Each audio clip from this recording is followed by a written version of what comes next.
अस्सलामुअलैकुम वरहमतुल्लाहि वबरकातुहू। हाँ जी पावर के मैं उम्मीद करने तुम सारे खैर खरीदने वाले हो गए। मैं मुजम्मल सैन जिवें तुम देखते पे यूट्यूब चैनल मुंशी मुजम्मल सैन। तो माशाल्लाह अज दूसरा रमज़ान दूसरा रोज़ा रमज़ान का दूसरा रोज़ा जो हो गया तो टाइम है 7:30 का। तो अज साढ़े को माशाल्लाह सुबह सुबह ही ना हल्की हल्की जड़ी है ना बारिश हो रही है। बड़ा मौसम जड़ा ना VIP बनया गया। ऊपर भी चेक करो हर तरफ जिधर भी देखोगे ना बारिश तुहानू हल्की हल्की लगी खड़ी। मैं खड़ा अपने डेरे ते माल बिल्कुल कट्ठा हो खड़ा तो बारिश भी इंजॉय करने अज का रोज़ा भी इंजॉय करने। जिन्होंने दोस्तों चैनल सबसक्राइब नहीं मारे मारो सबसक्राइब अज का वेखते हैं भी साडा दिन अज किस तरह का गुजरता है।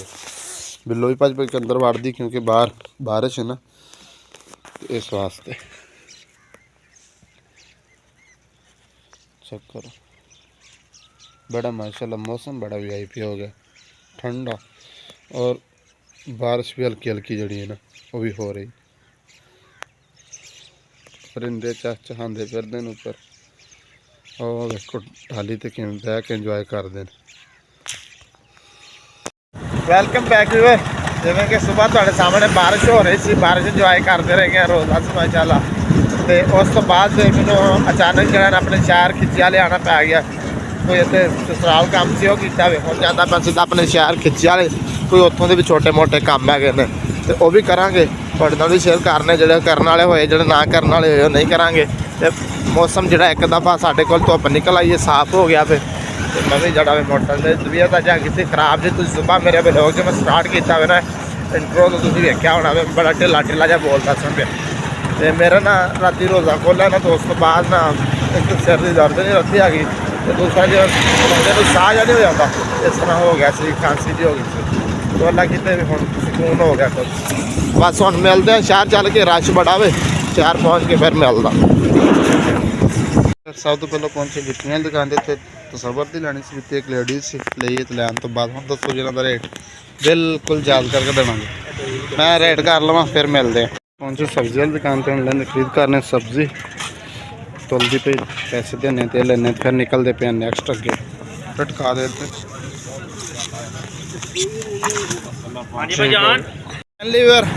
फ्रूट वगैरह खरीदे सब्जी वगैरह लैनी सी लईए लैके सारा सिस्टम जो अपना अगर टांग के तो हम सीधा रवाना हो गया वहाँ वापस घर।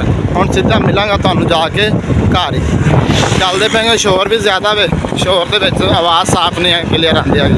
बस मैं कुछ कैमरे के सामने समान लै लिया कोई कैमरे तो बगैर लैके तुहानू सीधा घर रवाना हो जाए मिलते हैं घर जाकर। Welcome back viewer. जिवें कि माशाल्लाह शहर गए सा अपना शहरों हो के वापस पहुँचे सा घर आने तो बाद नमाज पढ़ी डेली रूटीन के मुताबिक सबर नाल भेडां चराइयां ने भेडां हुण लिया के दित्तियां तड़ात सबर और भेडां ताड़दा पिया तो सूरज जड़ा ना बिल्कुल गरूब होने पहुंचा।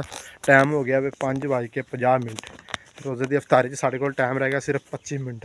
हम करने वजू वजू करके पहुँचने घर चल के करने अफतारी तो उस तो बाद मिलते हैं की रूटीन होंगी उस तो बाद भी। फिलहाल एक दफ़ा तुहानू मैं शाम का माहौल चेक करदे हां।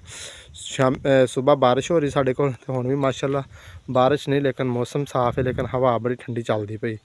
हर तरफ का माहौल एक दफ़ा तुहानू ना शाम का चेक करवा दें।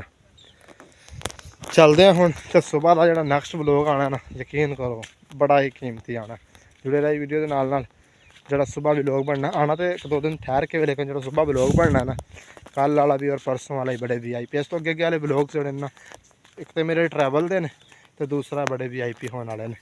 तो जिन्हें दोस्तों चैनल सबसक्राइब नहीं मारे मारो सबसक्राइब तो इंशाल्लाह नैक्सट मेरी आने वाली वीडियो देखो मैं अपनी जिंदगी की करना। बाकी चलते पे हम सीधे घर पहुँचने। अफतारी जी भी टाइम रह गया सिर्फ 20 मिनट तो लेकिन ना यकीन करो कि मेरी कल तबीयत तुहानू पिछले दस के भी गया इस वीडियो कि मेरी रात की तबीयत बहुत ज़्यादा खराब हुई थी। एक तो मैनू साह हो गया सी उस तो बाद मेरे सिर में ना इतनी दर्द सी ना कि साढ़े गल हुण भी बड़ी दर्द तो मैं क्या कि ना अफतारी तो बाद ना फिर हिलन दिल नहीं करता है बंदा ना थकेड़ा महसूस हो जाता। तुसीं भी दस्सिया जी तुहाडे नाल भी इंज हुंदा वे कि पता नहीं पहला रोज़ा सी तां करके तो हुण मैं क्या भी भज के ना अपने गाँव के डॉक्टर साहब को थोड़ी जी अपने वास्ते मैडिसन लई आवां दवाई लई आवां तो फिर अफतारी तो बाद नहीं जाना इस वजह तो 5-7 मिनट का सफ़र ही मैं क्या 5-7 मिनट का सफ़र है तो भज के मैडिसन जी ना लई आवां। हुण चलते पे डॉक्टर साहब को उत्थों लैने दवाई लैके बस जान आन करनी इंशाअल्लाह बशर्ते जिंदगी तो फिर फौरन वापस आने तो आके अफतारी करनी। चलते पे हम सीधा अपने घर। गाँव ਨੂੰ ਆਪਣੇ ਚੱਕ ਨੂੰ।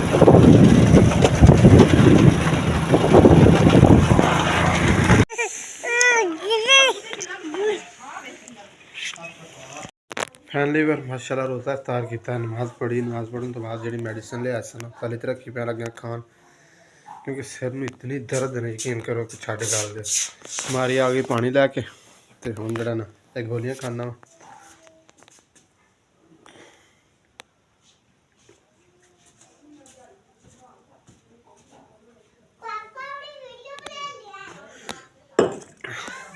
मेडिसिन खा ली तुम भी दुआ करा जे सिर की दर्द भी लथे और तबीयत बड़ी खराब सी सही हो क्योंकि इंशाल्लाह उस बाद का जड़ा ना लोग लंबा सफ़र का वे रोज़ा भी रखना वे तो इंशाल्लाह तुहाडे शरीक करा अज के वीडियो का इत्थे एंड करने उम्मीद करने तुहानू अज का वीडियो पसंद आया अगर पसंद है साडे चैनल जरूर सबसक्राइब करा जे लाइक करा जे अच्छे अच्छे कमेंट करा जे इंशाल्लाह मिलेंगे नई वीडियो नेक्स्ट अल्लाह हाफिज़ बाय।